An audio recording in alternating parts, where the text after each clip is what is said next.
তো কোনো কিছুতে যাব না, দুই একটা বিষয়ে দৃষ্টি আকর্ষণ করে ইনশাআল্লাহ আমার বক্তব্য আমি শেষ করব।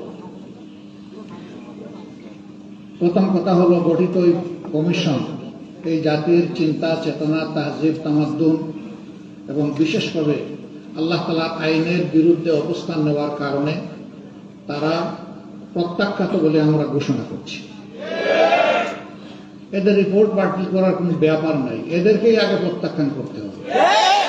এরা প্রত্যাখ্যাত হলে এদের রিপোর্টও শেষ। 2 নম্বর, আমাদেরকে একটু ভাবতে হবে, আমাদেরকে কোন দিকে নিয়ে যাওয়ার জন্য জোর করে চেষ্টা করা হচ্ছে। আমাদের শিশুকালে আমরা দেখেছি আমাদের শিক্ষাদান শুরু হতো মক্তবের পাঠ দিয়ে। সকালবেলা মক্তবে যেতাম, ওখান থেকে আসার পরে গোসল করে মা কাপড় পরিয়ে বই হাতে ধরিয়ে স্কুলে পাঠিয়ে দিতেন। এখন খুবই পরিকল্পিতভাবে সবাই মক্তবের এই ধারাকে শেষ করে দেওয়া হয়েছে। বাচ্চা ঘুমাচ্ছে, তাকে কাঁধে ফেলে মা স্কুলের দিকে রওনা করেছেন, ওই মক্তবে যাওয়ার ওই সময় এটাই কেড়ে নেওয়া হয়েছে।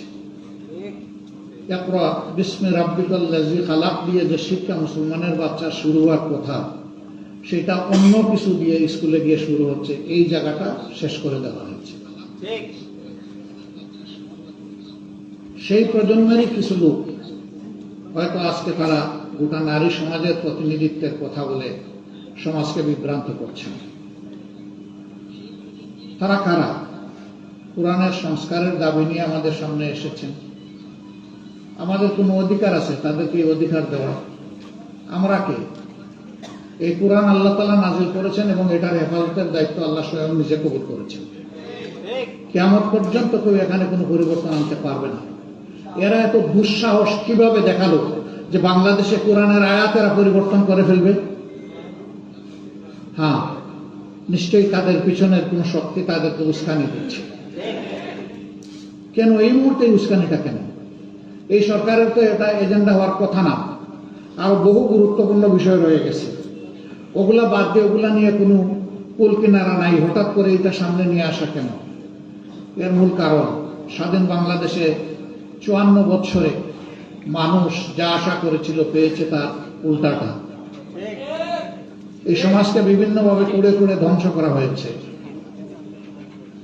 এখন এদেশের দিনদার ইমানদার যে শক্তিটা জেগে উঠেছে, তাকে নিয়ে মানুষ নতুনভাবে স্বপ্ন দেখা শুরু করেছে। এই জায়গায় ইসলামের শক্তির মুখোমুখি আরেকটা শক্তিকে দাঁড় করিয়ে দেওয়া হচ্ছে,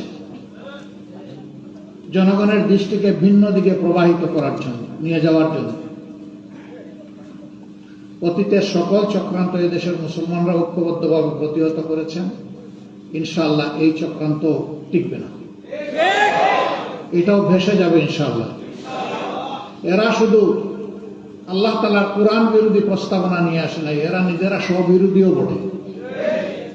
একদিকে তাদের ভাষায় তারা নারী পুরুষের সমান অধিকার চায়, আবার তারা বলতেছে সব জায়গায় এত% কোটা নির্ধারণ করতে হবে। তো এটা তো স্ববিরোধী হয়ে গেল না? অধিকার যদি সমান হয় কোটার প্রশ্ন আসবে কেন? যার যার যোগ্যতা প্রমাণ করে নিজ জায়গায় চলে যাও, তাইলে তো কোটার দরকার নাই। কোটা দেওয়া হয় পিছিয়ে পড়া বংশকে তাদেরকে সুযোগ দেওয়ার জন্য।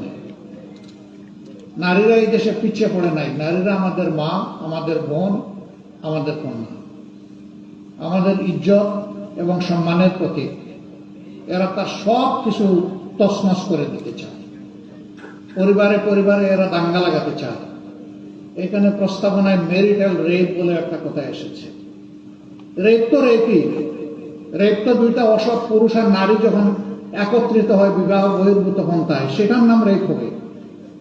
বিবাহিত জীবনে রেপের প্রশ্ন আসলো কেন? এর মাধ্যমে স্বামী স্ত্রীতে ঝগড়া লাগিয়ে আমাদের আদালত গুলাতে এই মামলা দিয়ে পরিপূর্ণ করে দেওয়া এদের উদ্দেশ্যে। এরা সমাজের বিপর্যয়ের জন্য এই প্রস্তাবনাগুলো এনেছে। এই জন্য আবারও বলি, A to Z আমরা এই কমিশনই মানি না। কিসের ওদের আবার রিপোর্ট? কমিশন থাকলে রিপোর্ট হবে।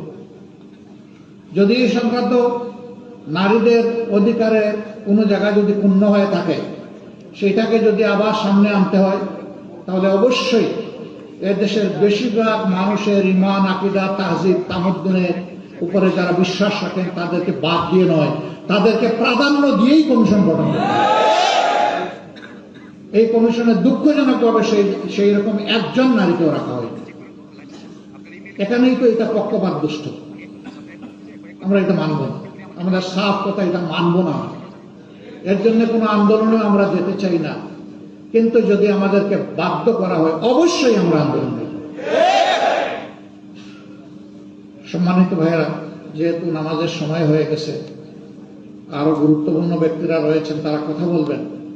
এই জন্য আমি আমার দলের পক্ষ থেকে আজকের এই আয়োজনের প্রতি পূর্ণ সংহতি প্রকাশ করার জন্য এখানে এসেছি। ইনশাআল্লাহ আমরা হাতে হাত ধরে দিন এবং সমাজের সকল কল্যাণকর কাজ একসাথে করব ইনশাআল্লাহ। এবং আমরা বার্তা দেব যে আমাদেরকে ভাগ ভাগ, টুকরা টুকরা করে তোমরা আমাদের মাথায় আর কাঁঠাল ভেঙে খেতে পারবে না। আল্লাহ তাআলা আমাদেরকে তৌফিক দান করুন। আমাকে এখানে দাওয়াত দিয়ে দুটি কথা বলার সুযোগ তৈরি করে দেওয়ার জন্য আমি আবারও আয়োজক সংস্থার প্রতি আমার গভীর কৃতজ্ঞতা জ্ঞাপন করছি এবং রাব্বুল আলামিনের দরবারে তৌফিক চাচ্ছি সকল ষড়যন্ত্রের বিরুদ্ধে আমরা বুক টান করে, বুককে শক্ত করে, মহান রবের উপর ভরসা করে আমরা যেন সব ষড়যন্ত্র মোকাবেলা করতে পারি। আল্লাহ যেন তৌফিক দান করেন ইনশাআল্লাহ। আগামীর বাংলাদেশ হবে ইনসাফের বাংলাদেশ, যার উত্থান ঠেকানোর জন্য আজকে এই সুর দেওয়া হচ্ছে সেই কোরআনের বাংলাদেশ। সবাইকে ধন্যবাদ। আসসালামু আলাইকুম ওয়া রাহমাতুল্লাহ। জাযাকুমুল্লাহ।